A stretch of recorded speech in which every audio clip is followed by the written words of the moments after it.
नमस्कार दोस्तों, स्वागत है आपका आज के मुख्य समाचार में, जिसमें सबसे पहली और बड़ी खबर में आपको बताएंगे कि सोनबरसा में एनडीए पर बरसी प्रियंका गांधी। पलायन और बेरोजगारी समेत कई मुद्दे पर जमकर घेरा। बिहार चुनाव से बड़ी खबर। इसके साथ आगे जिक्र होगा कि बीजेपी जेडीयू ने 20 साल के शासन में बिहार को किया बर्बाद, औद्योगिक इकाई हुई तबाह, कांग्रेस ने पूछे 3 सवाल। आगे आपको बताएंगे कि महाराष्ट्र में टूटा गठबंधन, महायुति छोड़ उद्धव ठाकरे की शिवसेना से हाथ मिला रही अजीत पवार की एनसीपी।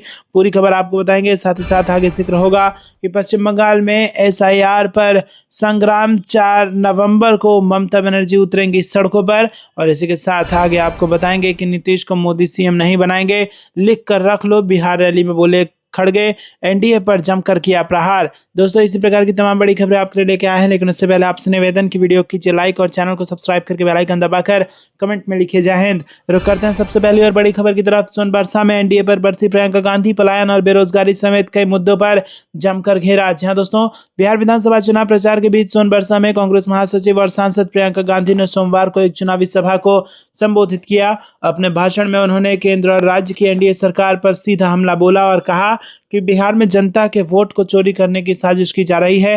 प्रियंका गांधी ने कहा कि बिहार में 65 लाख से ज्यादा लोगों के वोट काट दिए गए हैं, जिसका मतलब है कि इतने लोगों से उनके अधिकार छीन लिए गए हैं। उन्होंने कहा कि वोट जनता को कई अधिकार देता है और अगर यही वोट चला जाएगा तो जनता के पास कुछ नहीं बचेगा। वोट चोरी जनता के खिलाफ बहुत बड़ी साजिश है। प्रियंका गांधी ने अपने संबोधन की शुरुआत बिहार की गौरवशाली भूमिका की चर्चा से की और कहा कि देश के विकास में बिहार का बहुत बड़ा योगदान रहा है।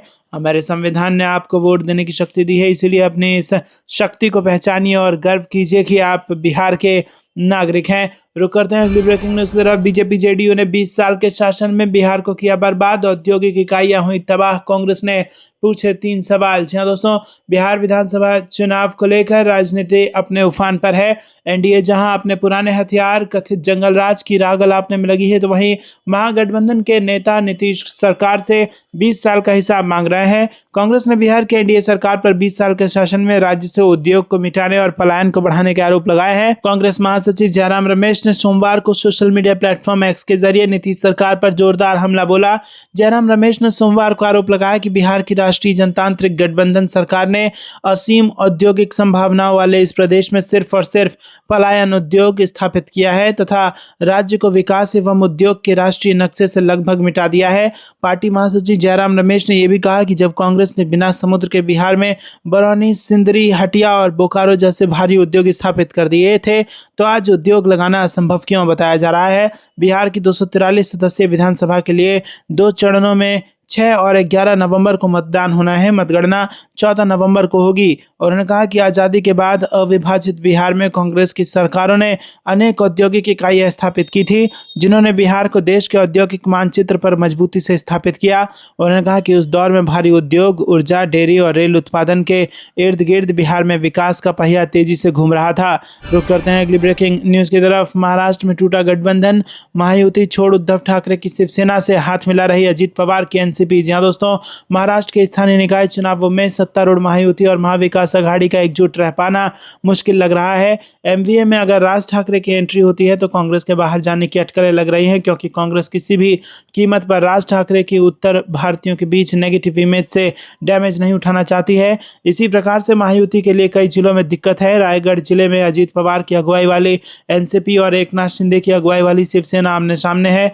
इस विवाद की वजह है रायगढ़ के पालक यानी संरक्षक मंत्री का पद। इसे दोनों पार्टियां नहीं छोड़ना चाहती हैं। ऐसी स्थिति में एनसीपी के अंदर उद्धव ठाकरे की अगुवाई वाली शिवसेना यूबीटी से गठबंधन की चर्चा सामने आई है। राजनीतिक हलकों में कहा जा रहा है कि अजीत पवार महायुति तोड़कर उद्धव ठाकरे के साथ आए। रुक करते हैं अगली ब्रेकिंग न्यूज की तरफ। पश्चिम बंगाल में एसआईआर पर संग्राम। 4 नवंबर को ममता बनर्जी उतरेंगी सड़कों पर। जी हाँ दोस्तों, आपको बता दें कि पश्चिम बंगाल में चुनाव आयोग द्वारा मतदाता सूची के विशेष गहन पुनरीक्षण के फैसले को लेकर राजनीतिक माहौल गर्मा गया है। गौरतलब है कि सत्तारूढ़ तृणमूल कांग्रेस और मुख्यमंत्री ममता बनर्जी ने एसआईआर प्रक्रिया का खुलकर विरोध किया है। मुख्यमंत्री ममता बनर्जी ने यह भी घोषणा की है कि वो अपनी आपत्ति दर्ज कराने के लिए मंगलवार को कोलकाता में एक विशाल विरोध मार्च का नेतृत्व करेंगी। चुनाव आयोग ने हाल ही में घोषणा की है कि अगले साल होने वाले चुनावों के मद्देनजर पश्चिम बंगाल समेत 12 राज्यों और केंद्र शासित प्रदेशों में विशेष गहन पुनरीक्षण का दूसरा चरण चलाया जाएगा। यह SIR 4 नवंबर से 4 दिसंबर तक चलेगा।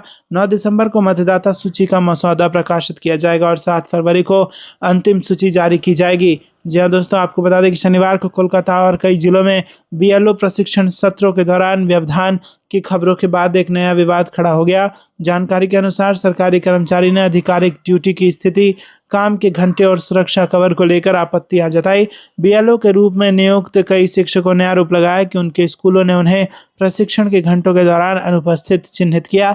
उन्होंने मांग की है कि उन्हें उन दिनों के लिए ड्यूटी पर चिन्हित किया जाना चाहिए। शिक्षकों ने प्रशिक्षण सत्रों के दौरान केंद्रीय सुरक्षा कवर की भी मांग की और चेतावनी दी कि वो पर्याप्त सुरक्षा के बिना काम नहीं करेंगे। रुक करते हैं अगली ब्रेकिंग न्यूज की तरफ। नीतीश को मोदी CM नहीं बनाएंगे, लिख कर रख लो।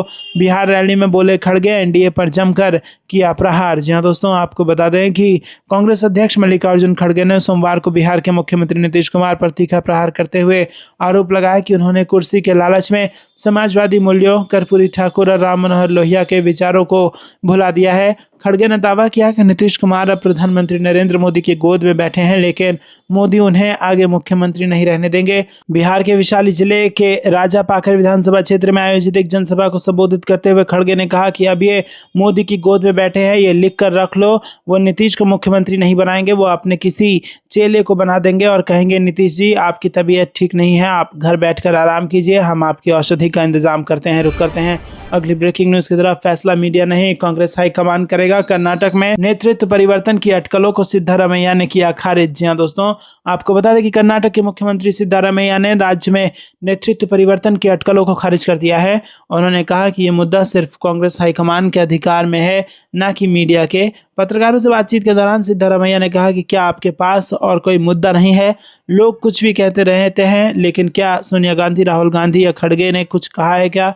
मीडिया में चर्चा जनता से ज़्यादा हो रही है। उन्होंने ये भी कहा कि जब तक हाईकमान कोई फैसला नहीं लेता तब तक इस तरह की बातों का कोई महत्व इसको नहीं देना चाहिए। दोस्तों रुक करते हैं अगली ब्रेकिंग न्यूज की तरफ। 1 जुलाई के बाद 18 साल के हो रहे युवाओं को मतदान के अधिकार से वंचित कर रहा आयोग। चुनाव आयोग पर बरसे उद्धव ठाकरे। जी दोस्तों, महाराष्ट्र में आगामी निकाय चुनाव से पहले आरोप प्रत्यारोप का दौर हर दिन तेज होता जा रहा है। जहां एक और महाराष्ट्र सरकार में मंत्री आशीष सोलार ने ठाकरे बंधुओं पर तुष्टीकरण की राजनीति करने का आरोप लगाया, तो वहीं दूसरी ओर पूर्व CM और शिवसेना UBT प्रमुख उद्धव ठाकरे ने SCR को लेकर हमला बोला है। उन्होंने कहा कि महाराष्ट्र में स्थानीय निकाय चुनाव मतदाता सूची की सफाई के बाद ही कराए जाने चाहिए। इसके साथ सोमवार को प्रेस कॉन्फ्रेंस करते हुए ठाकरे ने एक एक कर सत्ता पक्ष पर गंभीर आरोप लगाए। उन्होंने आरोप लगाते हुए कहा कि चुनाव आयोग और केंद्र सरकार Gen Z से डरी हुई है और यहाँ पर उन्होंने दावा किया कि 1 जुलाई के बाद 18 साल की उम्र पूरी करने वालों को उनके मतदान के अधिकार से वंचित कर दिया जाएगा। उन्होंने कहा कि मैं ऐसा इसलिए कह रहा हूँ क्योंकि चुनाव आयोग ने आगामी स्थानीय निकाय चुनाव में मतदाता पात्रता के लिए 1 जुलाई की कट ऑफ तिथि तय की है। रुक करते हैं अगली ब्रेकिंग न्यूज तरफ। अयोध्या सांसद अवधेश प्रसाद का दावा, बिहार में होगा सत्ता परिवर्तन, आंधी से उत्तर प्रदेश में बनेगी अखिलेश सरकार। जी हाँ दोस्तों, समाजवादी पार्टी के स्टार प्रचारक भी बिहार विधानसभा चुनाव के प्रचार के लिए मैदान में उतर चुके हैं। पार्टी के राष्ट्रीय अध्यक्ष अखिलेश यादव के बाद सोमवार को अयोध्या से सपा सांसद अवधेश प्रसाद पटना पहुंचे। उन्होंने दावा किया कि बिहार में निश्चित तौर से सत्ता परिवर्तन होगा और महागठबंधन की सरकार बनेगी। साथ ही उन्होंने कहा कि इस आंधी से उत्तर प्रदेश में अखिलेश सरकार बनेगी। सांसद अवधेश प्रसाद ने पटना में मीडिया से बातचीत में कहा कि अखिलेश यादव ने बिहार में चल रहे चुनावों के लिए स्टार प्रचारकों की सूची में मेरा नाम शामिल किया है। अयोध्या की धरती के दिव्य मतदाताओं, वहां की जनता, भगवान श्री राम, भगवान हनुमान और मां सरयू के आशीर्वाद के साथ साथ हमारे नेता अखिलेश यादव के मार्गदर्शन और आशीर्वाद से मैं अयोध्या में विजयी हुआ हूं। आज इस जीत की चर्चा पूरे देश और यहाँ तक कि दुनिया भर में होती है। बिहार चुनाव को लेकर उन्होंने कहा कि राज्य में जिस तरह की प्रतिक्रियाएं आ रही हैं उससे पता चल रहा है कि बिहार की जनता सरकार के कुशासन से पूरी तरह उब चुकी है, इसीलिए वो बदलाव के मूड में है। जैसे जैसे चुनाव नज़दीक आ रहे हैं ये बदलाव आंधी के रूप में बदल रहा है। और उन्होंने कहा कि भीमराव अंबेडकर ने जो संविधान बनाया उसमें कल्पना की गई कि चाहे केंद्र की सरकार हो या राज्य, वो वेलफेयर स्टेट का काम करेगी। अफसोस के साथ कहना पड़ रहा है कि सरकार पूरी तरह से व्यापार कर रही है। इसी के साथ अवधेश प्रसाद ने आगे कहा कि राज्य में बेरोजगारी चरम पर है। पढ़ा लिखा नौजवान आज बेरोजगार होने पर आत्महत्याएं करने की भी सोचने लगा है। अनपढ़ और मजदूरों के लिए भी हालात ये है कि उन्हें काम के लिए बाहर जाना पड़ता है। आपको क्या कुछ लगता है दोस्तों, कमेंट में जरूर बताइए। वीडियो को लाइक नहीं किया तो लाइक जरूर कीजिएगा। रुक करते हैं अगली ब्रेकिंग न्यूज की तरफ। बेगूसराय में गरजे कांग्रेस नेता राहुल गांधी, मोदी नीतीश पर साधा निशाना, कहा अब मेड इन चाइना नहीं मेड इन बिहार चलेगा। जी हाँ दोस्तों, प्रधानमंत्री नरेंद्र मोदी और एनडीए सरकार पर निशाना साधते हुए राहुल गांधी ने तीखा हमला बोला और उन्होंने कहा कि बिहार कभी देश का शिक्षा केंद्र था। हमारी सरकार ने नालंदा विश्वविद्यालय को फिर से शुरू करने की कोशिश की, लेकिन भाजपा ने उस पर भी रोक लगा दी। राहुल गांधी ने कहा कि आज बिहार का युवा मेहनत से पढ़ाई करता है, लेकिन परीक्षा से 2-3 दिन पहले ही पता चलता है कि पेपर लीक हो गया। भाजपा के करीबी लोगों को पहले से ही पेपर मिल जाता है और वही परीक्षा पास कर जाते हैं, जबकि आम युवा मजदूरी करने के लिए बाहर जाने को मजबूर है। राहुल गांधी ने बिहार के मुख्यमंत्री नीतीश कुमार को भी नहीं छोड़ा। कांग्रेस नेता ने नीतीश कुमार पर निशाना साधते हुए कहा कि उनकी 20 साल की सरकार ने शिक्षा, स्वास्थ्य और रोजगार के क्षेत्र में कोई ठोस काम नहीं किया। राहुल गांधी ने कहा कि प्रधानमंत्री मोदी सिर्फ वोट लेने के लिए ड्रामा करते हैं, झूठ पर झूठ बोलते हैं और अब तो जनता के वोट पर भी डाका डालने की कोशिश कर रहे हैं। सत्ता में बने रहने के लिए वो कुछ भी करने को तैयार हैं। रुक करते हैं अगली ब्रेकिंग न्यूज की तरफ। बिहार में कैंसिल होंगे चुनाव, मनोज झा के सनसनीखेज सबूत से मोदी के आने इसके झूठे पसीने। जी हाँ दोस्तों, यहाँ पर आपको बता दें कि दोस्तों बिहार में विधानसभा चुनाव की उल्टी गिनती शुरू हो चुकी है। अब बस कुछ ही दिन बाकी है जब राज्य की जनता अपने मताधिकार का इस्तेमाल करेगी। जैसे जैसे मतदान की तारीखें नजदीक आ रही है वैसे वैसे राजनीतिक सरगर्मियां तेज होती जा रही हैं। पार्टियां एक दूसरे पर आरोप प्रत्यारोप लगा रही है, रैलियां हो रही हैं और वादों की बौछार हो रही है। इसी बीच राष्ट्रीय जनता दल के राज्यसभा सांसद मनोज झा ने चुनाव आयोग को एक पत्र लिखकर बिहार की एनडीए सरकार पर बड़ा आरोप लगाया और उन्होंने कहा है कि सरकार ने मुख्यमंत्री महिला रोजगार योजना के तहत महिलाओं के खाते में पैसे ट्रांसफर करके चुनाव आचार संहिता का उल्लंघन किया है। आपको बता दें कि ये आरोप ऐसे समय में आया है जब बिहार में चुनावी माहौल गर्म है। मनोज झा ने पत्र में दावा किया कि 6 अक्टूबर से आचार संहिता लागू होने के बावजूद सरकार ने 17, 24 और 31 अक्टूबर को महिलाओं के खाते में 10,000 रुपये ट्रांसफर किए और उन्होंने ये भी कहा कि अगली किस्त 7 नवंबर को दी जाने वाली है, जो दूसरे चरण के मतदान से सिर्फ 4 दिन पहले है। इससे मतदाताओं को प्रभावित करने की कोशिश हो सकती है। आरजेडी नेता ने चुनाव आयोग से तुरंत कार्रवाई करने और शिकायत की लिखित पुष्टि देने की मांग की है। रुक करते हैं अगली ब्रेकिंग न्यूज की तरफ। एनडीए की ट्रबल इंजन सरकार में अपराध का मंगल राज, बिहार में जंगल राज के आरोपों पर बोली कांग्रेस। जी दोस्तों, यहाँ पर बिहार ने कांग्रेस में राष्ट्रीय जनता दल के शासन में जंगल राज होने के राष्ट्रीय जनतांत्रिक गठबंधन के आरोपों पर पलटवार करते हुए रविवार को प्रधानमंत्री नरेंद्र मोदी और मुख्यमंत्री नीतीश कुमार को राज्य में प्रश्न पत्र लीक, रोजगार की तलाश में परिवारों के पलायन और जघन्य अपराधों में कथित वृद्धि के मुद्दे पर घेरने की कोशिश की। कांग्रेस महासचिव जयराम रमेश ने सत्तारूढ़ गठबंधन पर निशाना साधते हुए राज्य में आपराधिक घटनाओं में वृद्धि का हवाला दिया और प्रधानमंत्री से पूछा कि क्या वो उनकी ट्रबल इंजन सरकार का तथा कथित मंगल राज है। यहाँ पर राजग बिहार में मतदाताओं को ये कहते हुए आगाह कर रहा है कि सत्ता में महागठबंधन की वापसी से पूर्ववर्ती राजद शासन में व्याप्त जंगल राज का युग वापस आ जाएगा, जहां अपराधी दंड के भय से मुक्त होकर काम करते थे। रुक करते हैं अगली ब्रेकिंग न्यूज की तरफ। अनंत सिंह गिरफ्तारी पर पवन खेड़ा का बड़ा हमला, कहा गुंडा राज खत्म करने को जनता तैयार। मोकामा में दुलारचंद यादव की हत्या मामले में जेडीयू उम्मीदवार अनंत सिंह की गिरफ्तारी के बाद सियासत तेज हो गई है। कांग्रेस नेता पवन खेड़ा ने कहा है कि बिहार की जनता प्रदेश से गुंडा राज को खत्म करने के लिए तैयार हो गई है। दोस्तों, पटना में कांग्रेस नेता ने कहा कि मोकामा में हुई हत्याकांड की हालिया घटना यहाँ व्याप्त गुंडागर्दी का ज्वलंत उदाहरण है। लोग इस गुंडा राज को खत्म करने के लिए 6 और 11 तारीख का बेसब्री से इंतजार कर रहे हैं। कांग्रेस नेता उदित राज ने कहा कि मैंने अपने जीवन में ऐसा चुनाव नहीं देखा जहां दिन दिहाड़े हत्याएं की जा रही हैं। क्या इसे नीतीश कुमार अपनी सरकार का सुशासन कहते हैं? उन्होंने 2005 के विधानसभा चुनाव का जिक्र करते हुए कहा कि उस समय पूरी आर्मी लगाकर बिहार का चुनाव कराया गया था, एक भी घटना नहीं हुई थी। उन्होंने कहा कि नीतीश कुमार की सरकार बिहार में सुशासन की बात करती है।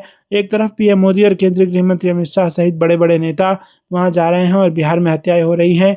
ये कैसा सुशासन है? कांग्रेस नेता ने कहा कि सिवान में 3 हत्याएं हुई हैं, दरोगा को मौत के घाट उतारा गया है।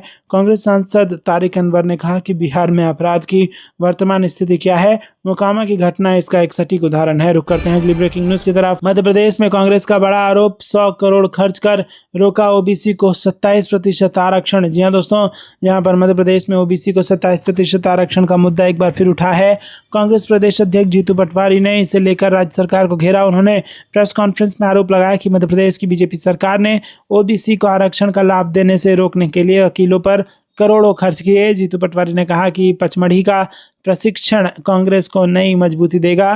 कांग्रेस प्रदेश अध्यक्ष ने बार बार कर्ज लेने को राज्य की आर्थिक दुरावस्था करार दिया और कहा कि भाजपा सरकार ने मध्य प्रदेश को खोखला कर दिया है। मध्य प्रदेश कांग्रेस कमेटी के अध्यक्ष जीतू पटवारी ने प्रेस वार्ता को संबोधित करते हुए कई महत्वपूर्ण मुद्दों पर अपनी बात रखी। उन्होंने पचमढ़ी में आयोजित होने वाले कांग्रेस के प्रशिक्षण शिविर, प्रदेश की वर्तमान राजनीतिक स्थिति और बीजेपी सरकार की नीतियों पर तीखा प्रहार किया।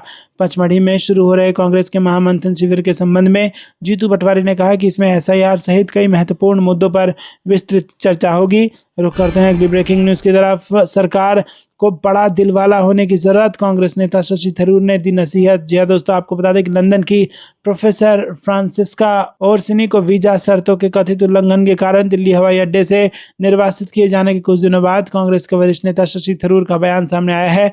उन्होंने रविवार को कहा कि भारत सरकार को अधिक सहनशील, व्यापक सोच और बड़ा दिलवाला होने की जरूरत है। तिरुवनंतपुरम से सांसद ने कहा कि मामूली वीजा उल्लंघन के कारण विदेशी विद्वानों और शिक्षाविदों को निर्वासन के तहत वापस भेजने के लिए हवाई अड्डे के आव्रजन काउंटर पर असम्मानजनक रवैया दिखाना देश की विदेशी शैक्षणिक पत्रिकाओं में प्रकाशित किसी भी नकारात्मक लेख से कहीं अधिक नुकसान पहुंचा रहा है। रुक करते हैं अगली ब्रेकिंग न्यूज की तरफ। एसआईआर के खिलाफ भतीजे अभिषेक संग सड़क पर उतरेगी सीएम ममता, टीएमसी नेताओं को दिए गए निर्देश। जी दोस्तों, यहाँ पर बंगाल में मतदाता सूची के विशेष गहन पुनरीक्षण की शुरुआत के दिन मुख्यमंत्री व तृणमूल कांग्रेस सुप्रीमो ममता बनर्जी अपने भतीजे व पार्टी के राष्ट्रीय महासचिव अभिषेक बनर्जी के साथ इसके विरुद्ध सड़कों पर उतरेंगी। मालूम हो कि आगामी 4 नवंबर से बूथ लेवल अधिकारी घर घर गणना फॉर्म लेकर पहुंचेंगे। उसी दिन तृणमूल ने कोलकाता में रैली का आह्वान किया, जिसका नेतृत्व ममता और अभिषेक करेंगे। तृणमूल सूत्र के अनुसार कोलकाता और आसपास के जिलों के नेता कार्यकर्ताओं को उस दिन दोपहर रेड रोड स्थित BR अम्बेडकर की प्रतिमा के सामने इकट्ठा होने का निर्देश दिया गया है। रुक करते हैं अगली ब्रेकिंग न्यूज की तरफ। हाईकमान मौका देगा तो क्यों मना करूंगा, सियासी अटकलों के बीच कर्नाटक के मंत्री ने जताई सीएम बनने की इच्छा। जी दोस्तों, कर्नाटक में सत्ता परिवर्तन के अटकलों के बीच सियासी हलचल तेज है। इस बीच अब राज्य के आबकारी मंत्री BR थिम्मापुर ने खुले तौर पर कहा है कि अगर कांग्रेस हाईकमान किसी दलित नेता को मुख्यमंत्री बनाने का फैसला करता है तो वो भी दावेदारी पेश करने को तैयार हैं। थिम्मापुर ने शुक्रवार को कहा कि अगर पार्टी हाईकमान स्वीकार करे कि मुख्यमंत्री दलित होना चाहिए तो हम भी बताएंगे कि कौन मुख्यमंत्री बन सकता है, और अगर मुझे मौका दिया जाए तो क्या मैं मना करूंगा। उन्होंने आगे कहा कि मुख्यमंत्री और प्रधानमंत्री सीधे जनता द्वारा नहीं चुने जाते, बल्कि राजनीतिक प्रक्रिया और संसदीय परंपरा के तहत ही पद मिलता है। मुख्यमंत्री बनने के बाद उनमें से कई लोग राज्यसभा या लोकसभा के सदस्य बन गए, कई लोग मुख्यमंत्री बने और उसके बाद MLA के तौर पर चुनाव लड़ा। अगर किसी को मौका मिले तो वो उसे स्वीकार करना चाहिए। रुक करते हैं अगली ब्रेकिंग न्यूज की तरफ। बिहार के लोगों से ज्यादा उन्हें सत्ता से प्यार, सचिन पायलट का नीतीश कुमार पर हमला। जी दोस्तों, कांग्रेस नेता सचिन पायलट ने रविवार को आरोप लगाया कि बिहार के मुख्यमंत्री नीतीश कुमार को राज्य के लोगों से ज्यादा सत्ता और कुर्सी से प्यार है। घटना में पत्रकारों से बात करते हुए पायलट ने यह भी कहा कि बिहार में भाजपा की बैसाखी विधानसभा चुनाव के नतीजे के बाद छीन ली जाएगी। पायलट ने कहा कि अपने 400 पार के दावे के उलट भाजपा 2024 के लोकसभा चुनाव में 250 सीट भी नहीं ला पाई। उसे केंद्र में सरकार बनाने के लिए बिहार और आंध्र प्रदेश में अपनी बैसाखियों का सहारा लेना पड़ा। उन्होंने ये भी आरोप लगाया कि नीतीश कुमार भाजपा के सामने बेबस हो गए हैं। दोस्तों, रुक करते हैं अगली ब्रेकिंग न्यूज़ की तरफ। SIR के खिलाफ सुप्रीम कोर्ट जाएगी तमिलनाडु सरकार, ममता के बाद स्टालिन का भी सख्त रुख। जी हाँ दोस्तों, तमिलनाडु सरकार ने कहा है कि वो स्पेशल इंटेंसिव रिवीजन के खिलाफ सुप्रीम कोर्ट का दरवाज़ा खटखटाएगी। मुख्यमंत्री MK स्टालिन की अध्यक्षता में रविवार को हुई बैठक में यह फैसला लिया गया। स्टालिन ने कहा कि तमिलनाडु में SIR के खिलाफ सुप्रीम कोर्ट जाने के फैसले को लेकर बैठक में प्रस्ताव पारित किया गया है। स्टालिन ने कहा कि चूंकि चुनाव आयोग ने 2026 के विधानसभा चुनाव के बाद तमिलनाडु में SIR कराने का अनुरोध को स्वीकार नहीं किया है, इसीलिए सुप्रीम कोर्ट का रुख करने का निर्णय लिया गया। तमिलनाडु में अप्रैल 2026 में विधानसभा के चुनाव होने हैं। आपको क्या लगता है दोस्तों, कमेंट में जरूर बताइए। वीडियो को लाइक नहीं किया तो लाइक जरूर कीजिएगा। रुक करते हैं अगली ब्रेकिंग न्यूज की तरफ। बेगूसराय में बरसी प्रियंका गांधी, कहा बीजेपी NDA ने जनता के छीने अधिकार, बिहार में की वोट चोरी। जी हाँ दोस्तों, कांग्रेस महासचिव और सांसद प्रियंका गांधी ने शनिवार को बिहार के बेगूसराय में एक चुनावी जनसभा को संबोधित करते हुए राज्य और केंद्र के NDA सरकार पर तीखा हमला बोला और आरोप लगाया कि नरेंद्र मोदी और बीजेपी वोट चोरी करके जनता की आवाज दबा रहे हैं। प्रियंका गांधी ने कहा कि जिस तरह अंग्रेजों ने जनता को कुचला और सवाल उठाने वालों को जेल में डाला था, आज वही स्थिति फिर से दिखाई दे रही है। वोट चोरी, जनता की आवाज दबाने का नया तरीका। प्रियंका गांधी ने कहा कि महात्मा गांधी जी ने अंग्रेजों के खिलाफ जिस आवाज को बिहार की धरती से उठाया था, वही आवाज आज कमजोर की जा रही है। आज जो सवाल करता है उसे दबाया जाता है, पुलिस मारती है, जेल में डाला जाता है। जिस तरह अंग्रेजों ने लोगों की आवाज कुचली, आज वोट चोरी उसी तरह की साजिश है। कांग्रेस महासचिव ने प्रधानमंत्री मोदी पर आरोप लगाया कि वो चुनाव जीतकर देश की संपत्ति अपने कुछ उद्योगपति दोस्तों को सौंप